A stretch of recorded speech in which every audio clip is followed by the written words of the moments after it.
Good afternoon friends, একটা ছোট্ট blog নিয়ে চলে এসেছি বন্ধুরা।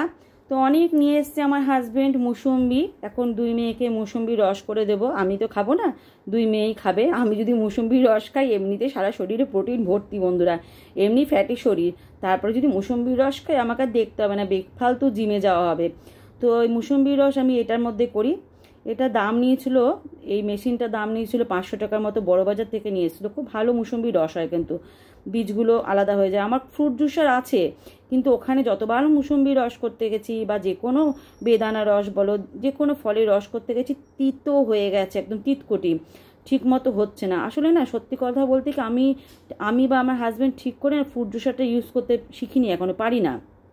ওটা না কিছুটা পদ্ধতি আছে যেটা আমরা জানি না। সেটা যদি তোমরা কেউ জেনে থাকো তাহলে অবশ্যই আমাকে কমেন্ট করে বলবে। তো ছাঁকনি দিয়ে দেখো রস হয়ে গেছে, ছাঁকনি দিয়ে ছেঁকে নিচ্ছি। তো এখন সন্ধ্যের জলখাবার করছি ডালিয়া। তো ডালিয়ার জন্য দেখো কুমড়ো, আলু আর টমেটো কেটেছি। সেরকম কোনো সবজি আমার ঘরে অ্যাভেলেবেল নেই, তো যে কটা ছিল আলু, কুমড়ো আর টমেটো সেই দিয়ে করে দিচ্ছি। তাও তো মেয়েরা বেছে বেছে খাবে, আলুটা যাও একটু খাবে, কিন্তু টমেটো আর কুমড়ো ফেলানি যাবে। আমার আর খাওয়ার টাইম হবে না, একটু দেরি হয়ে গেছে। দুই মেয়ের জন্য ডালিয়া করে দিচ্ছি। সকালে যে জলখাবারটা বলেছিল জিম থেকে, সেটা খাওয়া হয়নি 2-3 দিন ধরে মেয়েদের।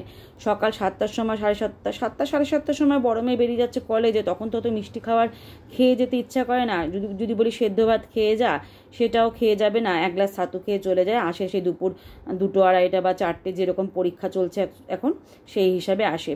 তো যাই হোক, আজকেও ছাতু খেয়ে চলে গেছে। তারপর সন্ধেবেলায় এসে, দুপুরবেলা এসে ভাত খায়নি, রুটি খেয়েছে। না ভাতটা খা, ভাত খেলো না, রুটি খেলো। তো এখন বললো খিদে পেয়েছে, কী খাবে, ডালিয়া খাবে। তো চলো ডালিয়াটা করে দিই। সবজি দিয়ে ডালিয়া খাওয়া খুবই ভালো।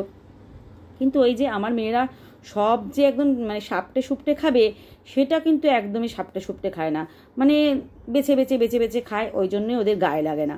তো চলো এবার জিমে যাওয়া যাক। তো এখন ঘরে চলে এসেছি, প্রায় 1 ঘন্টা হয়ে গেল, 1 ঘন্টা কি 1.5 ঘন্টা হয়ে গেল। তো এখন সেদ্ধ ভাত বসাবো। আজকে আলু সেদ্ধ ভাত আর ডিম সেদ্ধ, এই হচ্ছে রান্না। এ কি গ্লাস কোথায় গেল? উমা, এটার মধ্যে আম রেখেছে কে? হ্যাঁ ভগবান, আমার বর রেখেছে নির্ঘাত পাকার জন্য, আমি নিজেও জানতাম না। গ্লাস কোথায় ঢুকিয়ে দিয়েছে? এই দেখো গ্লাস, দুটো আম। ও, এর ছবিটা পড়ছে এখানে, মাথাটা গেছে গিয়ে আমার। কিছুটা ভাত রয়েছে, আমিও চালের মধ্যে ঢুকিয়ে দিই আমটাকে, আবার নাহলে আবার পাকবে না। তখন বর বলবে আমি আম রেখেছিলাম, পাকিনি কেন, তুমি নিশ্চয়ই বার করেছো, অনেক কৈফত দিতে হবে তখন, বুঝলে। এখানে একটা স্ক্রু কিসের আছে বন্ধু? তো চলো চালটা ধুই। ডিম নিয়ে এটা মনে হয় যত সময় আমার প্রেশার কুকারের স্ক্রু মনে হচ্ছে। এখানেও একটা স্ক্রু রয়েছে, কিসের স্ক্রু খুলে গেছে কে জানে। তো এদিকে ডিম রয়েছে, আমি একটা ডিম খাবই, যতই আমি জিম করি আর যাই করি, ডিম না খেলে হবে না। ও প্রাপ্তি তো আবার ডিম খাবে না, প্রাপ্তির জন্য অমলেট করতে হবে, ওহো, বা ডিমের পোচ করতে হবে, কিছু একটা করতে হবে। তো গেটে সবার আগে তালা দিই, গেটে তালা দেওয়া হয়নি, গেটে তালাটা দিয়ে দিই। 10:30 অলরেডি বেজে গেছে। দুধটা আবার জাল দিতে বসিয়েছি, কালকে প্রীতি কলেজ যাবে। এ বাবা, দেখলে মজাটা ফেটে গেল।